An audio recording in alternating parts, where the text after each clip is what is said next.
মানুষ যখন অনেক কথাই বলে, যেখানে যায় মানুষ করে আমি আর অনেক কথা বলে, তখন মনটা তখন ভেঙে যায় যে আমাকে এরকম বলে। কিন্তু আমার এই বাপ মা কখনো আমাকে কষ্ট দেয় না ছোটবেলা থেকে। আমি একটা নিজের মেয়ের মতন এসএসসি পর্যন্ত পাস করাইছি, তা হাত ধুই কালকে ভাত খাইনি। যারা আমাকে পাইছিল তারা তখন আমার ভাষা শুনে বলছিল যে ময়মনসিংহের মতো মনে হয়। ভাড়ায় যাওয়ার নাম ছিল রাজু অথবা রাজিয়া। এটা হতে পারে, এটাও হতে পারে, হ্যাঁ এই নামটা আমার। এটাও কনফিউজ। বাবার নাম কি? আব্দুল্লাহ। মায়ের নাম? হামিদা। ভাই বোনের সংখ্যা? 5 জন। নামগুলো বলেন। বড় ভাই হামিদ, তারপরে বোন মর্জিনা, তারপরে আরেকটা ভাই শাহিন, তারপরে একটা বোন সাবিনা, আর আমি, তারপরে আমি। আপনি সবার ছোট ছিলেন? আমি সবার ছোট। আমার মা অন্যের বাসায় কাজ করতো, ঢাকায় আমার বড় বোনের বাসা। মাঝে মধ্যে মা আমাকে আমার বোনের বাসায় রেখে কাজে যেত। একদিন মা আমাকে আমার বোনের বাসায় রেখে কাজে যায়, তখন আমি আমার মায়ের সাথে যাওয়ার জন্য কান্নাকাটি। কটার দিকে আসছেন? আমরা এখানে 12:15টার সময় আসছে। 12:15টার সময় আসছেন? বাপরে। এই ছবিগুলো কার? এগুলো আমার। কি মানে হারায় যাওয়ার পরের? হ্যাঁ। এত অল্প বয়সে হারায় গেছেন আপনি? হারায় যাওয়ার কতদিন পরের ছবি এটা? এটা আমার মারাই পাবনায় নিয়ে যায় ওই অনুষ্ঠান। 4-5 বছর। হ্যাঁ এরকমই। ওই আপনার প্রথম যারা পাইছে আপনাকে তারাই? হ্যাঁ হ্যাঁ তারা। আচ্ছা, এই ছবিগুলো আমি দিয়ে দিব স্ক্রিনে, তারপর আপনাদেরকে একটু শুরুতে দেখাই। ওরা তো আপনাকে মনে হচ্ছে খুব আদর যত্নই করতো, ছবিগুলো দেখে এরকম মনে হচ্ছে। হ্যাঁ আমি। ওদের সাথে সম্পর্ক আছে এখনো? হ্যাঁ আমার মা আসছে। ও মাও আসছে? মাশাআল্লাহ, বাহ। এইটা কি এই ছবির সাথে যে ভদ্র? ওইটা আমার বড় ভাই। তো ভালোই আদর যত্ন করতো, আপনার পোশাক আশাক সব কিছু দেখে তাই তো মনে হচ্ছে। যাই হোক, আমি একটু ফর্মালি শুরু করি।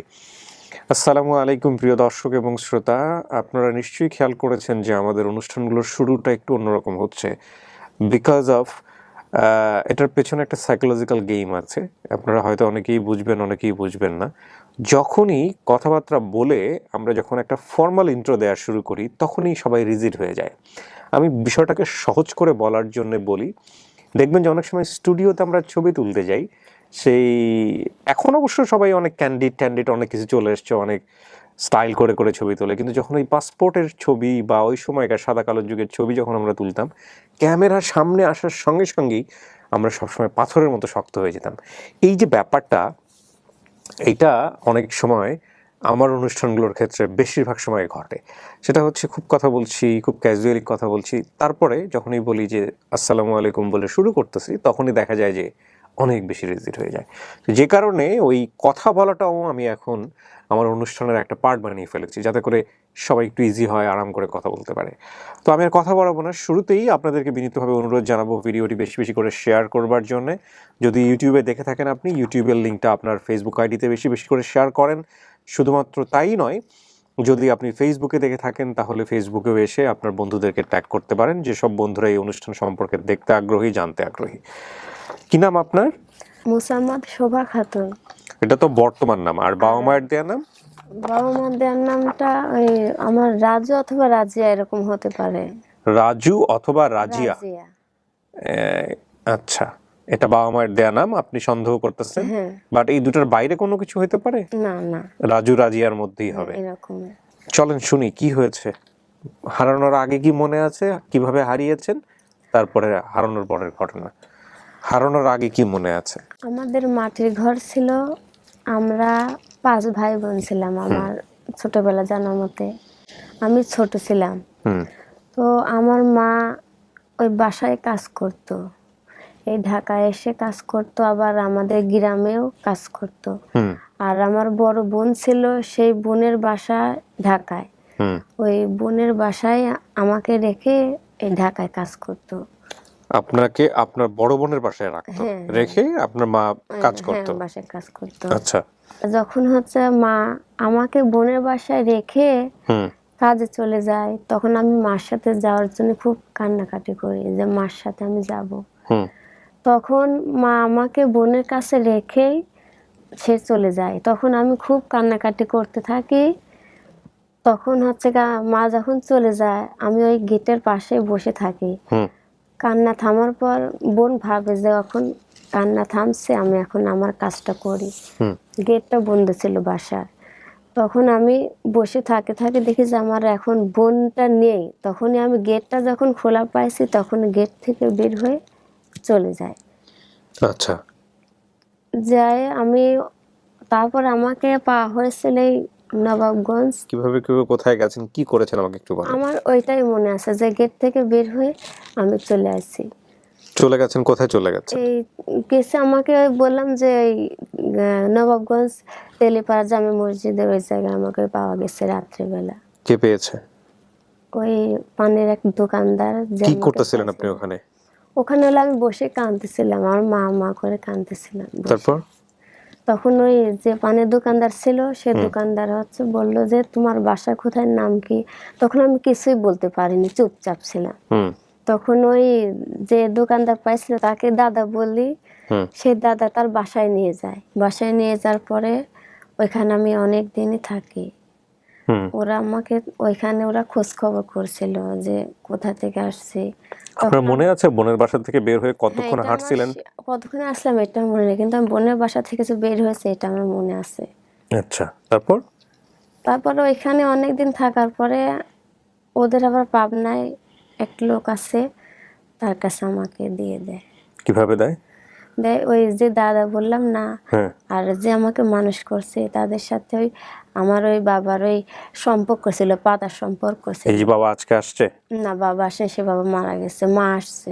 আচ্ছা, তাদের সাথে সম্পর্ক ছিল অনেকদিন ধরে, আমাকে পাওয়ার আগে থেকেই। আপনি হারিয়ে যাওয়ার পরে বাবা ডেকেছেন একজনকে? হ্যাঁ, ওই বাবার কথাই বলতেছেন হ্যাঁ, ওই আপনি? বাবার কথা বলতেছি। আচ্ছা, ওই দাদা ওই বাবার কাছে, দাদা কাকে বলতেন? ওই যে পানের দোকানদার আমাকে পাইছে। একটি বৃদ্ধ ছিল। হ্যাঁ হ্যাঁ হ্যাঁ, পানের দোকানদারের সঙ্গে আপনার বাবার সম্পর্ক কি ছিল? আগে থেকেই মানে বাপ বেটা ছিল, এটা একটা পাতা সম্পর্ক ছিল। এটাও পাতানোর সম্পর্ক ছিল। তাহলে বাবা তার ছেলেকে দিয়ে দিয়েছে? হ্যাঁ, ছেলেকে যেরকম পাবনা একটা থাকে। ছেলেকে, তার দুইটা ছেলে ছিল, কোনো মেয়ে ছিল না। তারপর? সেই সূত্রে আমাকে ওই পাবনা এখানে দিয়ে দেয়। তখন থেকে আমি পাবনায় বড় হই। তো আপনাকে নিয়ে যায়? হ্যাঁ, নিয়ে যাওয়ার পরে? নিজের পরে বলতেছি যে ওইখানে আমাকে রাখে, পাবনায় আমি মানুষ। লেখাপড়া করাইছে হ্যাঁ, আপনাকে? লেখাপড়া করাইছে। কোন ক্লাস পর্যন্ত? এসএসসি পাস করছেন? মাশাআল্লাহ, এসএসসি পর্যন্ত পড়াইছে আপনাকে? হ্যাঁ, পড়াইছে। তারপর আর আপনি পড়েন নাই? তখন আমার বিয়ে হয়ে গেল, তখন আমি আর পড়িনি। আপনি আর পড়াশোনা করেন নাই। আপনার হাজবেন্ডরা জানে যে, মানে হাজবেন্ডরা বলতে হাজবেন্ডের ফ্যামিলির লোকজন সবাই জানে সবাই জানে যে মেয়েটা এরকম ছোটবেলায় পাওয়া গেছে? তাদের দিক থেকে কোনো সমস্যা ছিল না? তাদের দিক থেকে সমস্যা একটু হলে ছিল। এটা কি বিয়ের আগে না বিয়ের পরে? মানে আমার যে শ্বশুর বাড়ি আর মার বাড়ি রাস্তার এপার ওপার, মানে ওই বাসায় যেহেতু 2 মিনিট সময় লাগে। তাহলে তো ছোটবেলা থেকে আপনাকে দেখছে। ছোটবেলা থেকে আমাকে দেখছে যে মানুষ করা মেয়ে। তো আমার এই অনুষ্ঠানের খোঁজ পেলেন কেমনে? এটা আমি আগে অনেক দিন আগে দেখছিলাম ফেসবুকে, তখন আমার হাজবেন্ডকে বলছিলাম, তখন ও এত বুঝতে পারছিল না। তারপর আমার এক ফুপু শাশুড়ি আছে, বাসায় থাকে, সে আমাদের এই খোঁজটা দেয়। তখন আমার হাজবেন্ড তো এমনি উৎসাহ যে আমি হারাই গেছি আগে থেকেই, যে তার খুব ইচ্ছা যে তোমার বাপ মা খুঁজে পাওয়ার। এর আগে আমরা তো ঢাকা আসছিলাম খোঁজার জন্য। কিভাবে আসছিলেন, কিভাবে এই খুঁজছিলেন? 6-7 বছর আগে আসছিলাম। হ্যাঁ, খোঁজার জন্য। মানে কিভাবে আসলেন? আসলাম হচ্ছে যারা আমাকে পাইছে তাদের বাসায় উঠছিলাম, ওই দাদা বলি, ওইখানে আসে তাদের সব জিজ্ঞাসা করলাম যে হচ্ছে আমাকে কোথায় পাইছিলেন, এরকম সব ঘটনা তারা বললো। বলার পরে তখন পাশের এক দোকানদার আমাদের বলল, তোমরা হচ্ছে ওই এই মানে কোনো নিউজ পেপারে চলে যাও বা ওই মানে সাংবাদিকের কাছে যাও। তখন আমরা ওই ঢাকা কারণ বাজার আছে, তখন ওইখানে গিয়ে এক সাংবাদিকের কাছে গিয়েছিলাম। কোন পত্রিকার সাংবাদিক? আচ্ছা, যে ওরা আমাদের বললো যে আগামীকাল আপনাদের সাথে দেখা করব। তখন ওই ফুপুর বাসায় ওরা আসলো, আসলে আমাদের ভিডিও করলো, সবকিছুই মানে লিখে নিল বিস্তারিত। লিখে নেওয়ার পরে তখন আমরা পাবনা চলে আসি। আসার বললো যে আপনারা বাসায় যান, আমরা আপনাদের সাথে যোগাযোগ করব। তারপরে আমরা বাসায় আসার পরে অনেক দিন পরে ফোন দিলাম যে ভাই আমাদের খবরটা কি। তখন সে বলল যে আপু আপনাদের ওই রিপোর্টটা হারিয়ে গেছে। আচ্ছা, হারিয়ে যাওয়ার পর তখন আমরা আর ফোন আর দিলাম না, যে যখন হারিয়ে গেছে। কোনো টাকা পয়সা নিয়েছিল? না না, কোনো টাকা পয়সা নিয়েছিল না। আচ্ছা, মানে আপনাদের মতো আপনার রিপোর্টও হারিয়ে গেছে? বললো যে রিপোর্ট হারিয়ে গেছে। আচ্ছা, তো এইটুকুই হলো চেষ্টা আচ্ছা, তো আপনি আপনার এই পানের দোকানদার দাদাকে পাইলেন, তার বাসা কোথায় ছিল ঢাকাতে, বা পানের দোকানটা কোথায় ছিল? ওই নবাবগঞ্জ তেলিপাড়া জামে মসজিদের কাছে। তিনি নামাজ এইখান থেকে আপনি কখন নামাজ পড়াতেন? নামাজও পড়াতেন, তার দোকান ছিল ওই জায়গায়। উনি কি বেঁচে আছেন? না, মারা গেছেন। তো এই দোকান থেকে, আচ্ছা, আপনি কখন বের হয়েছিলেন, দিনের কোন সময়টাতে, এটা মনে আছে? এটা তো আমার মনে নেই, কিন্তু এটাও মনে নেই। দিনে বের হয়েছিলাম। আচ্ছা, এটা গেল একটা। আরেকটা হচ্ছে যে আপনার বোনের বাসায় আপনাকে রেখে আপনার মা কাজে যেত। আপনার কি ছোটবেলার যে স্মৃতি, সেটা কি শুধু ঢাকারই স্মৃতি নাকি অন্য কোথাও থেকে নিয়ে আসছিল ঢাকাতে, এটা মনে না, আছে? মানে গ্রাম থেকে ঢাকা নিয়ে আসতো। গ্রামের কোনো স্মৃতি মনে আছে? গ্রামের স্মৃতি বলতে যে আমাদের মাটির ঘর ছিল, মানে মানে ছোট বাচ্চাদের সাথে খেলা করছি, এইগুলো। গ্রামের বাড়িটা কোথায় ছিল কিছু মনে আছে? না, এটাও মনে নেই। যারা আমাকে পাইছিল তারা তখন আমার ভাষা শুনে বলছিল যে ময়মনসিংহের মতো মনে হয়। ভাষা শুনে মনে হয় ময়মনসিংহের মতো। আচ্ছা, হ্যাঁ, আপনার এখানে কোনো ঠিকানা কিচ্ছু নাই, শুধু নাম, ভাই বোনের নামগুলো আছে। এটার উপর বেসিস করে যদি আল্লাহ চায় তো পাওয়া সম্ভব, যদি আপনার পরিবারের কেউ সচেতনভাবে এই পেজে থাকে, বা আপনার পরিবারের পরিচিত কেউ যদি এই পেজে থাকে, তাহলেই কেবলমাত্র এটা সম্ভব। আর এছাড়া আমার ভাই ব্রাদার যারা আছেন, যদি আপনাদের এলাকাভিত্তিক বিভিন্ন গ্রুপ থেকে থাকে, পেজ থেকে থাকে, সেখানে যদি আপনারা শেয়ার করেন, অ্যাটলিস্ট শেয়ার করতে না পারলেও আপনারা যেটা করতে পারেন সেটা হচ্ছে একটা স্ক্রিনশট নিয়ে ছোট্ট করে বর্ণনা যেটা লেখা হয়, আমাদের রাফা মানহা নিয়মিত লেখে, ওটা কপি করে হলেও আপনারা গ্রুপে শেয়ার করবেন। এতে করে অনেক সময় একটা ভালো রেজাল্ট পাওয়া যায়। কারণ আমাদের ফেসবুক পেজের যে স্ট্রেংথ, আমাদের ফেসবুক পেজে, সেই পেজের স্ট্রেংথ আগের তুলনায় অনেক কমিয়ে দিয়েছে মেটা। তার প্রধানতম কারণ হচ্ছে যে মেটা আস্ক ফর মানি। তারা চায় আমরা বুস্ট করি ভিডিওগুলো, কন্টিনিউয়াসলি তারা আমাদেরকে পোক করে যে তুমি যদি 500 টাকা দাও তাহলে এত বেশি রিচ পাবা, এত টাকা দিলে এত বেশি রিচ পাবা। 2021 সালে তারা যে পরিমাণ রিচ দিয়েছিল আমাদের ভিডিওগুলোর, 2022 সালে এসে সেটার রিচ অনেক কমে গিয়েছে। বাট এটার কোনো স্ট্যাটিস্টিক্যাল কোনো ডাটা নাই যে আসলে কত পার্সেন্ট রিচ ফেসবুক কমায় বা কত কিছু কমায়। তো যাই হোক, এই হচ্ছে বিষয়। তো সেই জায়গা থেকে আমাদের ডিফারেন্ট ওয়েতে ট্রাই করতে হবে। তবে একটা জিনিস আমি বিশ্বাস করি এই প্রোগ্রামের ক্ষেত্রে, সেটা হলো আমি একজন লাক বিলিভ করা মানুষ, ভাগ্য বিশ্বাস করা মানুষ। আমি এটা বিশ্বাস করি না যে অনেক বেশি মানুষ দেখলে অনেক বেশি মানুষ এটা জানবে, বা এটা অনেক বেশি শেয়ার হলে পাওয়ার সম্ভাবনাটা বেড়ে যাবে। সেটা হয়তো স্ট্যাটিস্টিক্সের ভাষায় সেটা হয়তো সম্ভব, কিন্তু বেসিক্যালি আমি মনে করি যে অল্প সংখ্যক 50-60 হাজার, 20 হাজার, 10 হাজার, 30 হাজার ভিউজ হওয়ার পরেও কিন্তু অনেক সময় অনেক ভিডিও সফল হয়। তো এটাও হচ্ছে বিষয়। তো যাই হোক, আমি কথা বাড়াবো না, আপনি বরং যেটা লিখে নিয়ে এসছেন আমি সেটা একটু পড়ি, ঠিক আছে? মোসাম্মদ শোভা খাতুন বর্তমান নাম, কিন্তু এটা ইম্পর্টেন্ট না। আপনার হারায় যাওয়া নাম ছিল রাজু অথবা রাজিয়া। এটা হতে পারে, এটাও হতে পারে, এই নামটা আমার এটাও কনফিউজ। বয়স হারানোর সময় 4-5 বছর। বাবার নাম কি? আব্দুল্লাহ। মায়ের নাম? হামিদা। ভাই বোনের সংখ্যা? 5 জন। নামগুলো বলেন। বড় ভাই হামিদ, তারপরে বোন মর্জিনা, তারপরে আরেকটা ভাই শাহিন, তারপরে একটা বোন সাবিনা, আর তারপরে আমি। আপনি সবার ছোট ছিলেন? আমি সবার ছোট। বাবা কি করতো আপনার? বাবার কথাটা আমার মনে নেই। আমার মা অন্যের বাসায় কাজ করতো ঢাকায়। আমার বড় বোনের বাসা, মাঝে মধ্যে মা আমাকে আমার বোনের বাসায় রেখে কাজে যেত। একদিন মা আমাকে আমার বোনের বাসায় রেখে কাজে যায়, তখন আমি আমার মায়ের সাথে যাওয়ার জন্য কান্নাকাটি করি। তারপর মা চলে যায়, তারপর আমি কান্নাকাটি করতেই থাকি। আমার বোন আমাকে চোখের আড়াল হলেই আমি গেট থেকে, মানে আপনার চোখের আড়াল হলেই আপনি গেট থেকে বের হয়ে যান, এভাবেই আপনি হারান। এরপর সেদিন রাতেই আমি নবাবগঞ্জ তেলেপাড়া জামে মসজিদের কাছে কাঁদতে থাকি। তখন সেখানকার এক পানের দোকানদার আমাকে নিয়ে যায় তার বাসায়। পানের দোকানদার সম্পর্কে ছেলের দিয়ে দেয়, বর্তমানে সে আমার বাবা। তখন সেই সময় তিনি আমি সেখানেই বড় হই। শৈশবের স্মৃতি, আমাদের মাটির বাড়ি ছিল। আমাদের বাড়ির এক পাশে আম গাছ, বাঁশের ঝাড়, বাড়ির সামনে নারকেল গাছ। বাড়ি থেকে একটু দূরে একটি বড় পুকুর ছিল। পুকুরের পাশ দিয়ে ছিল পুলু পোকার গাছ। কি জিনিস এটা, পুলু পোকা? এটা তো আমি জানি না, আমার হাজবেন্ড জানে এটা। আচ্ছা, আপনার হাজবেন্ড কিভাবে জানবে? মানে আমি বলছি, ও চিনতে পারছে ওই গাছটা। আচ্ছা, নাম দিয়ে দিয়েছে পুলু পোকা। হ্যাঁ, না ওই গাছটা হলো পুলু পোকারই গাছ। তাই না? আমার বাড়ির কাছে একটা স্কুল ছিল, স্কুলের নাম মনে আছে? না, স্কুলের নাম মনে নেই। ঝড়ের সময় আমাদের বাড়ির ঘরের চাল উড়ে যায়, তখন আমার মা আমাকে অন্যের বাসায় নিয়ে যেত। আমি আমার মায়ের সাথে মাঝে মাঝে নদী দিয়ে নৌকায় বারে আমাকে নানি কিংবা খালার বাসায় নিয়ে যেত। আমার নাকে ছিল একটা ছোট্ট নাকফুল, আমার গায়ে ছিল গেঞ্জি, আমার পরনে ছিল হাফ প্যান্ট, প্যান্টের উপরে ছিল ছোট্ট ফুলকলি কোটকলি চিহ্ন। আচ্ছা, আপনার একটা গোপন চিহ্ন আছে, সেটা আমি এখন বলবো না। যদি আপনার মা হয়ে থাকে তাহলে তো সে নিশ্চয়ই জানবে এটা, তাই না?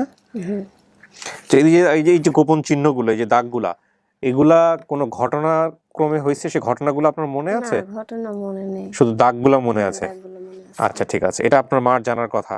এটা কি আপনি হারিয়ে যাওয়ার পরে হয়েছে না হারিয়ে যাওয়ার আগে হয়েছে? হারিয়ে যাওয়ার আগে। Very good. তাহলে আপনার মা কিংবা আপনার বোন, পরিবারের আর যদি কেউ বেঁচে থাকেন তাহলে তাদের তো জানার কথা। ছবিগুলো নিশ্চয়ই আপনারা এতক্ষণ দেখতে পেয়েছেন।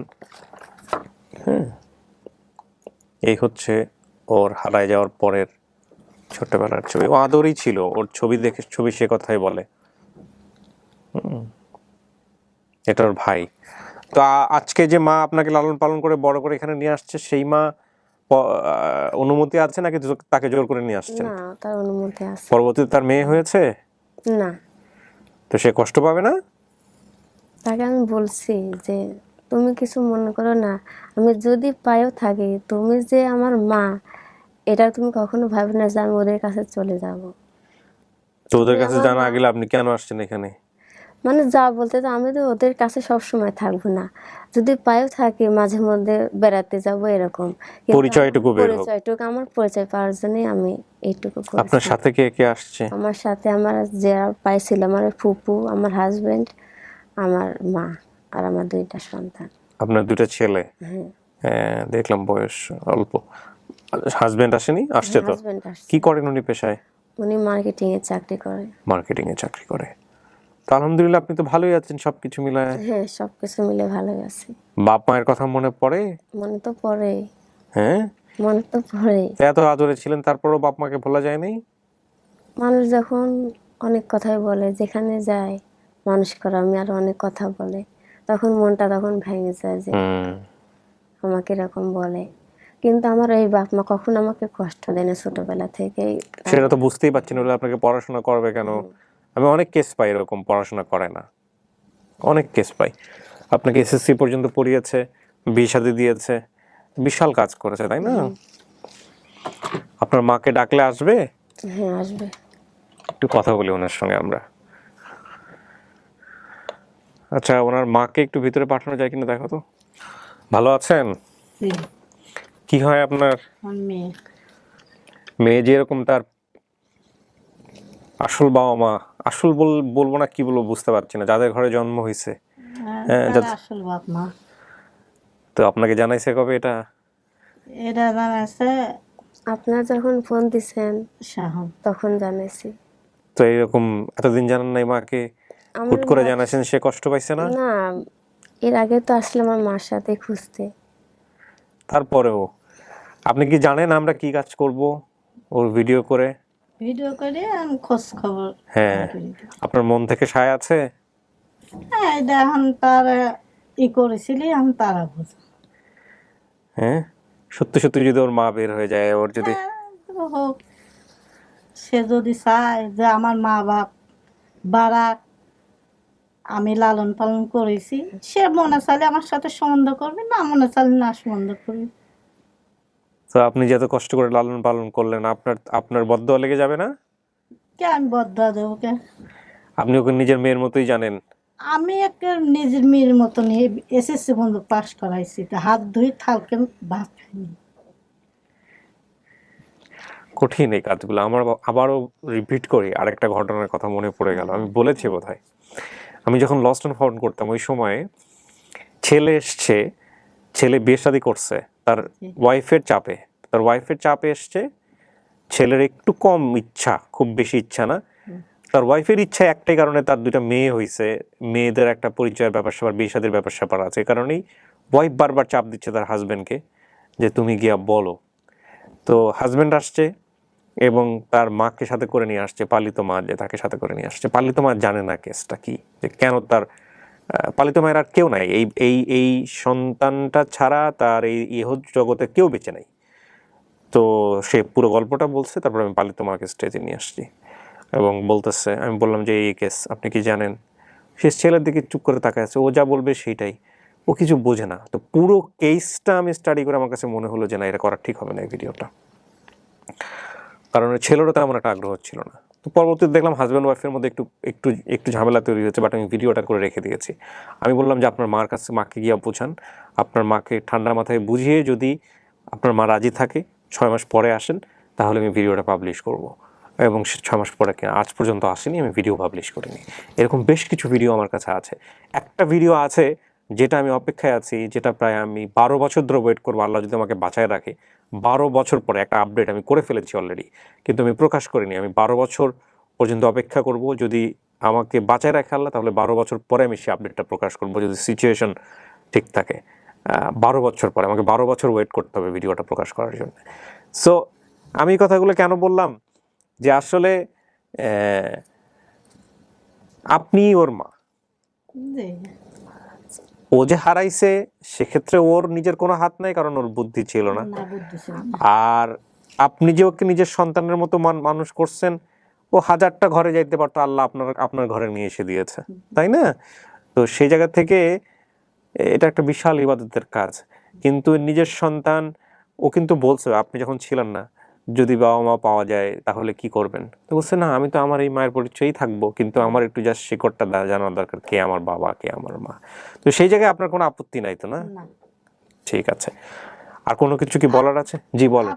আপনি তো করলে কি আর কি আর এই হয়ে আসবে? সেটাই না, অনেকেই করে, অনেকে ভিডিও পাবলিশ করার পরে বাপ মা পেয়ে যায়, তারপরে বলে যে না, আমাকে তো কিছু জানাই নাই। সেটা খুব কষ্টকর, না, খুব কষ্টকর। আমরা এরকম একটা কেস পাইছিলাম কিছুদিন আগে। আমি সাথেই লিয়ে আসি আমার। ভালো করছেন, এটা আপনি খুব ভালো কাজ করছেন। তো ঠিক আছে, তেমন কিছু মনে নাই আপনার 4টা 5টা নাম ছাড়া। আল্লাহ যদি আপনার কপালে লিখে রেখে থাকে তাহলে সম্ভব। ঠিক আছে, আপনি বেশি বেশি করে আল্লাহকে বলেন, আর মার কাছে বলবেন যে মা তুমি দোয়া করো। হ্যাঁ, উনি দোয়া করলে হয়তো আল্লাহ কবুল করবে। সো প্রিয় দর্শক এবং শ্রোতা, ছেলে জি, মেয়ে নেই, এই মেয়ে বলি এর নাম। না ও অনেক আদরের ছেলে, দেখেন এই ছবিগুলোই সে কথা বলে। তাহলে দেখছেন তো ছবি, আমি নিয়ে যাওয়ার পর 1 মাস পরেই কান লাগবি দিয়ে তার অনুষ্ঠান করি আমি, গরু খাসি মারি, সে ছবি লিয়ে আইছি। যাক আলহামদুলিল্লাহ। তাহলে তার আমি ওর পাইছিলাম একটা সার্দির অপেল আর একটা বিনি সুতার মালা, কালা কুটকুটি। তা আমাকে যে আল্লাহ আমার কাছে দ্বীপেটা আছে, তাও আমি আবার ঢাকা নিয়ে এসি ই করেছিলাম। আপনার বাড়ি কি পাবনাতে? না, জি, কথা শুনে বুঝতে পারছি উত্তরবঙ্গ। তাই ঢাকা নিয়ে এসে আবার দিলাম যে হইলে যার সন্তান তার কাছে ফিরিয়ে দেয়। তাই খুঁজে খুঁজে না পাই আবার হারা গেছিল, আবার ধরে লিয়ে আসলি, লিয়ে এসে সাইডে এখন আমার ইর বাবা বাইসে নিয়ে মরে গেছে আজ 12 বছর। ওর বাপ কাছে কি যে না পাইলাম টাইলাম না, তে হইলে আমরাই মেয়ে হিসাবে মানুষ করি। তা বেশ কিছুদিন আমি ই করেছিলাম, তাই দিলাম যে না আমারও মেয়ে নেই, আমার 2টি ছেলে আর হবেও না কোনো। তা আমি মেয়ে হিসাবে তাকে মানুষ করি, লালন পালন করে বেশি বন্ধু পড়াইলাম, বিয়ে শাদী দিয়েছেন? সব খতম দিলাম, বিয়ে শাদি দিয়েটি জামাই জুমরালি লাতিলুত কালি, খুব আনন্দ হয়েছিলাম।